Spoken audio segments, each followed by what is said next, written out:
wal ghina fil qanaah. Rata-rata wong Karangjati iki pengen dadi wong sugih. Nggih napa nggih? Ketara. Wis sing teka sakmene akeh. Gak peduli sing nglempoh, gak peduli sing lungguh kursi, gak peduli sing no panggung. Kabeh pengen sugih.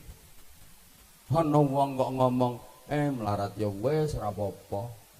Tambah penak ra kaken pikiran. Kuwi asline wong ngempet. Wis suwe nek pengen sugih tapi ra keturutan. Ketoke guyang-guyu tapi ya kudu njata si wong. Kabeh pengen sugih tapi akeh sing salah paham. Rumangsane sugih iki nek duwite akeh, donyane akeh. Padahal mboten.